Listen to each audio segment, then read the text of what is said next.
But Ben Peck joins us now, KAGS in College Station. Ben, thank you so much for joining us. So A&M and Texas have a joint press conference today, something that I don't know if the world ever thought it would see, to announce that Cotton is the sponsor of the Lone Star Shutdown, of the Showdown, and by Cotton we mean the actual plant and the farmers that do it. But Right. What were your thoughts? You've been covering A&M for a little while. You've seen this kind of transition of Texas coming back into the rivalry and now being back in the not back in the league, but in the same league again. Do you feel like there's like a tonal shift in A&M and Texas now that it's kind of corporatized too? I think that was probably inevitable. I think the big shift for me is just where these two teams stand on any given year in terms of kind of their program prestige and the built-in advantages, you might say, but really the chance for both of these teams to kind of be equally competitive as they play on an annual basis. When I moved to Texas, my first year in Texas was 2005, and obviously a pretty good year for the Longhorns. And, at that time growing up, I went to high school in the Houston area. A&M, in my mind, is an outsider. They felt a lot more like a Texas Tech or even what today you might say a TCU, an SMU, or even Baylor after they had their RG3 moments, so sort of on par with some of those programs. And then Texas was, the school that had a lot of the, institutional advantages, and they still carry a lot of those. But now, having been in the SEC for a decade, I think A&M has really accelerated its brand to be pretty close to on par. I mean, obviously, those of us in College Station would argue exactly on par with where Texas is. I still think Texas, from an out-of-state perspective, is what you think of. If you think of, like, the big school in Texas, if you're not from here, that's where your mind goes. But I think A&M is quickly establishing itself as, it's almost shifting from more of if we think of Florida, for example, how Florida State, maybe, see how the wind's blowing any given year, any given 5-year stretch to see which program is on top. And I don't know that you can necessarily definitively say it's one or the other. I think that's maybe where the Texas-A&M rivalry is trending, whereas, in the past it was more maybe Oklahoma State, Michigan State, maybe not quite to that extent, but I think there's a renewed sense of excitement and optimism for Aggies that, in this new paradigm where things are a lot more level, that A&M can, especially if you can start off with a good run against the Longhorns, you can really kind of maybe change that perception and kind of establish yourself as really one of the blue bloods in the sport as they've been yearning for so long. What has been some of the reaction that you've been able to take in as far as the naming and all that came with today's announcement, the Lone Star Showdown sponsored by Cotton Holdings? I don't know. I think people expected an announcement of this sort, but just, I guess, kind of how has it gone over? Yeah, I think the actual event today, I don't think there was too much in terms of I think it was just sort of the spectacle of seeing the two schools together. Yeah.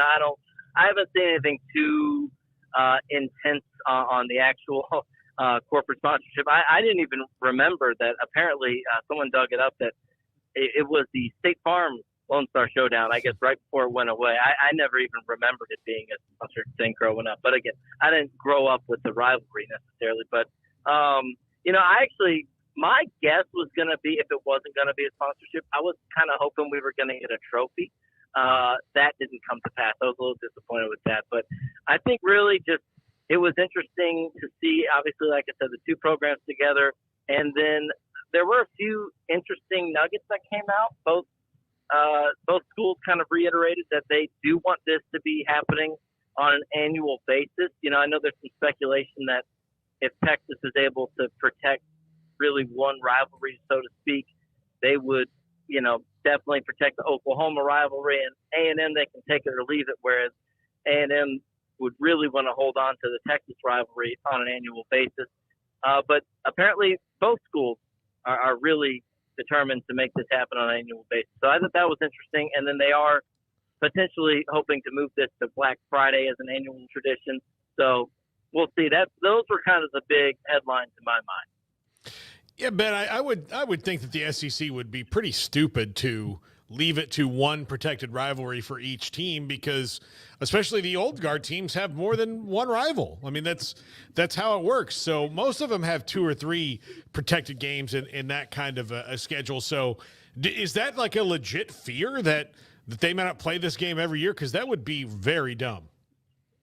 I don't think so. I think the only fear you run into is potentially if there were to be more expansion and crazy realignment, and the SEC wanted to make sure it didn't have a situation like A&M and Georgia. Georgia has never played in College Station, and I think A&M has only played once at Kentucky.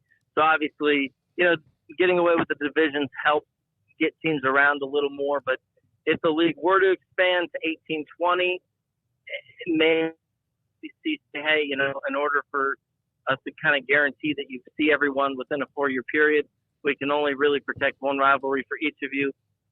That would maybe be the only, I guess, scenario. But yeah, I think under the current structure, 16 teams, I think there's pretty sizable optimism there. So let go of that. Sorry, you cut out for a second. I thought you had stopped. That's my bad. Did I see correctly that Trev Alberts also said that this is going to be a part of, like, basically, I don't think there's an official name yet. I guess it'll be the Lone Star Showdown Cup, but that they're going to have like a reward, a trophy for the school that I guess does the best in all sports by the end of the year, almost like its own Sears Cup, if you will. That's very interesting, especially given Texas' prolific nature in a lot of the Olympic type sports. I don't know how fair of a matchup that is for the Aggies, but that seems like another neat quirk that comes along with the renewal of this rivalry. Yeah, I did see something about that, and they even mentioned, the first. They kind of framed it as like the first part of the Lone Star Showdown is going to be September 27th, I think. Volleyball comes to College Station. So I wasn't actually in Houston today because I had some other stuff going on, but I did see some talk about that. But look, I think, the fascinating thing for me with the rivalry as it relates to the other sports, I've always thought, as someone who's kind of really, I've been here for a little more than 2 years now, really immersing myself into this. My sister's a Longhorn, so it's not like I'm totally devoid of everything going on in Austin. But I always think if I'm an Aggie, there's no sport that we should say Texas is allowed to have the upper hand or it's just conceded to Texas as well. Texas is always going to be better at us than this.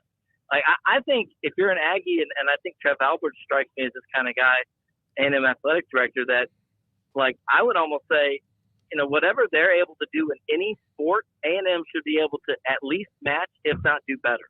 And we've seen it with baseball. I think softball is coming up for A&M, getting a lot closer to where the Longhorns are. Obviously, they still got work to do with some of these other sports, volleyball and soccer and such. But tennis and golf, A&M's kind of had their number a little bit. So I do think it is pretty striking, the strength of both programs. I also think both programs should be able, if you just get the best recruits in Texas for your given sport and you get a handful of them, you should be able to almost build a national championship contender in every sport these two schools sponsors, with the exception of maybe men's basketball. You do kind of have to go out of state for that. So I think that is a fascinating dynamic that both of these schools hold themselves to such a high standard. They both finished in the top 6 of the Learfield Directors Cup this past academic calendar. And I think A&M is still, obviously A&M football is still ways away from there. That gap could tighten even more. And I think it's, especially with the new NIL resources at their disposal going forward, I think both these schools in all the sports are going to have some fascinating matchups. Ben, outside of the first football matchup, is the first baseball matchup the most anticipated part of this Lone Star Showdown? outside of football, it's got to be. I think it's kind of a shame that they're not coming to College Station. I guess they can't play every one of these games at College Station the first time, but I was in Omaha for when all that happened and the day after. And actually, if people want to go look it up, I had the unfortune of having a flight out of Omaha the day all that broke, and that flight got delayed like 23 hours. And I was with a lot of Aggies who are kind of just like me in the airport, trying to get home from the College World Series. You see your coach leave, and then you get stranded for like 24 hours. It's just misery. And yeah, a lot of anger, obviously, at the time. I did think that was interesting watching today. Cristel Conte kind of in the same premises as Trev Alberts after all that went down. Really the first time aside from maybe SEC meetings. But, it's got to be. And a point that I always forget to bring up with baseball, for A&M, not that social media followers are everything, but I think it's a decent gauge. If you look, baseball is by far the second most popular sport on campus at A&M. I think even softball is number 3 above men's basketball. It's not to take anything away from men's basketball, but that is to say A&M takes a lot of pride in that baseball team. And obviously, being at the high point of where they've ever been as a program, a lot of animosity going into this first series. And man, I can't wait. I think it'll still be electric in Austin, but yeah, when they come back to College Station next year, especially, man, that's going to be. If you think it's supply and demand, a lot fewer seats in the ballpark. You might even be able to get higher ticket prices for that one. Yeah, absolutely. Ben, thank you so much, man, for hopping on. We appreciate it. We'll talk again soon. All right, sounds good. Appreciate you guys. That's Ben Peck at KAGS in College Station on now the new corporate version of A&M in Texas, which, I know is inevitable, but I think the thing that I guess growing up with the rivalry, it felt like it was kind of outside of all that. Or if it was, I don't know. Maybe I'm naive on that. I just don't. I don't think it's that big of a deal. Yeah. They had a name before, they have a name again. It's just that they made it official and that they're able to promote the fact that Cotton's the sponsor. That's cool. That's great. I really don't think in the big scheme it's that big of a deal. Yeah. Just like if Tostitos is the sponsor of the Fiesta Bowl or they're not, it's a thing you mention and then you move on from it. Yeah.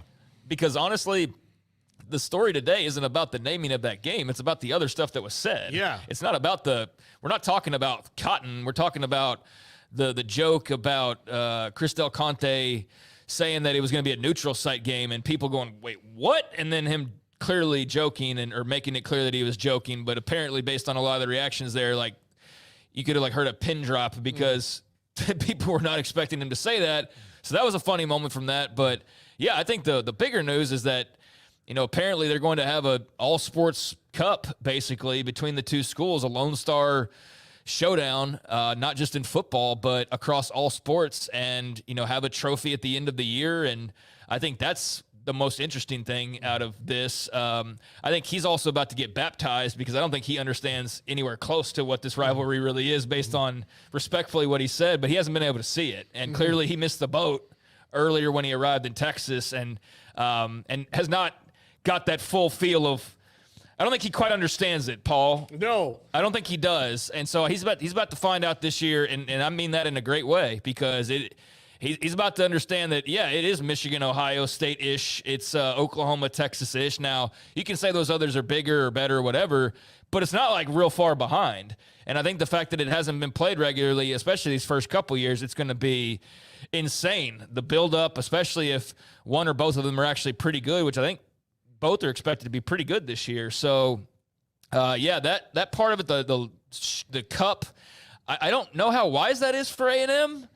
I don't know that they have the sports to compete on a yearly basis and win that thing all that regularly. I know in track, that's one thing, but Texas is pretty good in track.